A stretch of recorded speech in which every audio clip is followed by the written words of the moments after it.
Okay, I wanted to do a brief lecture and kind of clarify and expand upon that copyright reading we had because it's really important. Copyright's important, so one, we don't get in trouble, but two, as artists, we can protect our work so we don't get ripped off. So it's kind of a double-edged sword in that way. A lot of the laws that are dealing with copyright come from us as artists, and the things artists have done in the past were kind of the reason for them. Andy Warhol is a good example. He would do things like the image on the left. It was a photo of flowers that was in a magazine. He took it and made a screen print with some painting elements to it and printed it really big and made a bunch of money and got in a bunch of trouble because the person who took that initial photograph wanted a cut of that money. Or the Brillo boxes on the right. They look like Brillo boxes that you'd buy at the store. So Brillo pads were like a cleaning pad, but they're made out of wood and they're painted by hand. But the design is someone else's design. So when he made a ton of these and sold them all and made a bunch of money, there was a big issue with that. Somebody brought him to court. So these issues that we're going to be talking about are partially because of us, but they help protect us. There's lots of examples, especially today, dealing with copyright issues. Like Richard Prince is a pretty good example of copyright legal battles. His whole career is based around copyright legal battles. He's kind of makes a living from being in court, I feel like sometimes. So Richard Prince is an artist. He calls himself an appropriation artist. He will do things like go onto Instagram and screen grab a photo with some, quotes on there, a photo with some likes and comments, and he says his framing is his art practice. He was brought to court because he was selling these photographs for, I think, over $10,000 a pop. And his defense was, my iPhone is my paintbrush. And he lost. He lost pretty royally in court. So it's really important as an artist for us to understand how copyright works. So if we get brought to court, we know how to defend ourselves. Barbara Kruger, a lot of her work is somewhat appropriation. She takes stuff and collazes it. It deals with consumption and consumerism, and she's definitely been ripped off too. You've all seen Barbara. The Supreme logo rips off her aesthetic, but she didn't take this to copyright. I mean, some imitation's a form of flattery, right? So I mean, she just kind of wrote them this very short letter. So there's lots of different stories that are very relevant of today dealing with copyright. And copyright, I don't think it's any simpler or easier as time goes on. It actually gets more complex. This is a good story that highlights how complex it can get. So there's this photo. It's a monkey.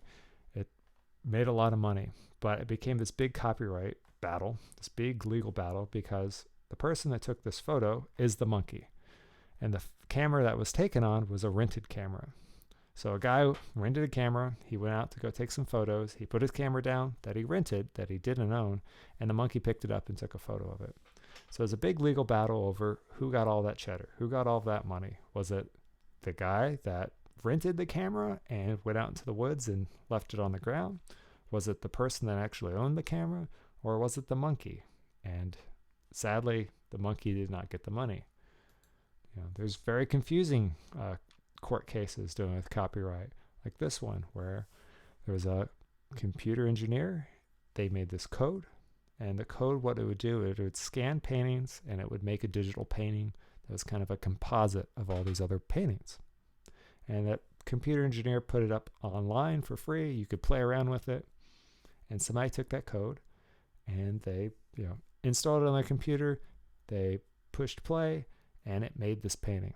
And they sold this painting for, I believe, $40,000. So the real question became, who gets that $40,000? Is it the person that hit play? Is it the person that made the code? And it was also scanning a bunch of other people's works and compositing it together. Who gets that money? So understanding copyright is important, and it is tricky, and it doesn't get any simpler, and I don't think it will. But here's a couple things we do need to understand. Like, how do we protect our work? Like, some people will sign their work really big. I always thought that was kind of cheesy. They'll put a copyright symbol maybe on their painting. We don't need to do that. Signing it, dating it, or printing your name on the back is totally fine. There are ways of signing digital work too. You can embed metadata. One kind of myth is if you change something 10%, then it's yours and you don't have to worry about copyright infringement. So I have this graph here. It's a pie graph. It's 10%. I changed it 100%. It's now all different types of orange, but it's still the same content. So there's no amount of changing something that's going to make it yours. You're going to have to actually put in a different content or parody it or use it in a completely new way. The Shepard Fairey Obama Hope poster is a really great example of this. Shepard Fairey traced this photograph of Obama, made a bunch of posters, made a ton of money. It was everywhere in like 2008. And the person who took the original photograph, when they found out that it was traced, wanted a part of that money. So there was a big legal battle about who got that money, who got royalties, those types of things. So you can't just change something a little bit and make it your own. So when you're in court, one of the main tests are going to be to figure out what infringement is if an ordinary observer, if they pulled somebody off the street, if they could recognize whether or not something had been stolen, some copyright infringement had taken place, if they could, be able to tell that that traced image came from that photograph. So we all should know that the damages of copyright infringement aren't the worst. They're not the most severe. You could be sued, lose profits, be fined, but that's about the main things that can happen to you. If you're Shepard Fairey and you're dumb and you destroy the hard drive of all the evidence that you did trace an image, you could almost get 10 years in jail. But he lucked out and got out of that. But for the most part, we could just lose a little money. So what is fair use? That's another thing we should definitely understand how it works, because it's really important. So if we can use something, if it's in order to criticize it, for news reporting, for teaching, I use that chapter of the book. Maybe I should have put the first page as all the info about the author, but I didn't get in trouble for using that because it falls under fair use, right? You've had probably a photocopy document in another class. It's fair use. So for scholarship and research, we can use sections of books, sections of essays. So if we go and we see The Daily Show or something like that, and they use a different news story, it falls under fair use because, we need to have that information in order to tell the story. You can parody something. This is a very cringy, horrible, diseased parody, but you can parody something. You can make fun of it. You can criticize it. This is a good example of when parody doesn't save you in court. So there was a group of hippies. They made this comic book called Air Pirates. It looks exactly like every Disney comic book ever. They, on the back, say it's not by Disney, but it looks like Disney. And Mickey Mouse and all of his friends are pirates, and they do adult things. And they got taken to court by Disney, and they said, this is satire. It's parody. We're making fun of them. But, Disney sued them into oblivion, and they eventually, lost a bunch of money and got in a bunch of trouble. So even though if it is parody or criticism or satire, sometimes it doesn't save you in court. So if you're going to be affecting the market value of something, you might lose fair use. If you're gaining profit or taking somebody's profit, it might lose fair use. So Air Pirates was definitely affecting the sales of other Disney comic books because parents would buy them and then be really upset with Disney. So it was affecting their profit. So that's why they lost that case. So if you're affecting somebody's, dollar, that's going to erode your chances of having fair use, okay? So it's all going to come down to profit. So also in the reading, there were several examples of this guy, Jeff Koons, who was a think a stockbroker. He worked in the stock market, became really rich, and decided, hey, I want to become an artist. And you can see that here he's there in that suit, looking all not cool. And you can see that he's got all of his minions there doing all of his paintings. So Jeff Koons very much will collage works together, hand them off, and have his minions do the work for him. So there was 2 cases. There was this one where he took a postcard, he ripped off the stuff on the back that was like about the copyright. He handed it to his sculptors. He said, I want to make the puppies blue and give them daisies. And they made 3 or 4 of these sculptures, identical ones. They sold each one for $10 million. And he got taken to court by the person who took the original photograph.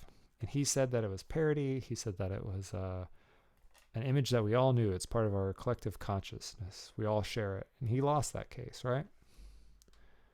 And then there was this other one where he collaged together a bunch of feet and food. It's very weird, but he did it.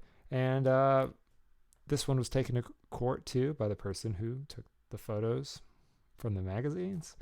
And he won that case because he said that, it was parody. And also they did one of those blind studies. And the person really at first couldn't tell that a copyright had been taken place. So even though you could be in the right sometimes or in the wrong, it's going to come down to the jury and the judge. So we really need to keep that in mind. But the main thing we need to do is really think about how we're going to protect ourselves, protect our own artwork. Okay?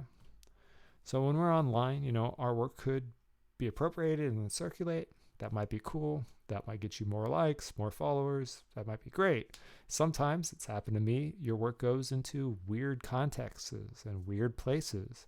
And it's important that you know that you can always contact those people. I've had to do it several times and be like, this doesn't fall under fair use. You don't have the rights to this.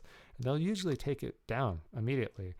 There's been a couple times where I just copied a section of that reading that we had and said, under H.264 of the copyright law, this doesn't fall under fair use, and they take it down always, immediately. So really keep that in your back pocket, that you can protect yourself, that if you don't understand how this works, you can go and, talk to these people, and they'll usually take it down.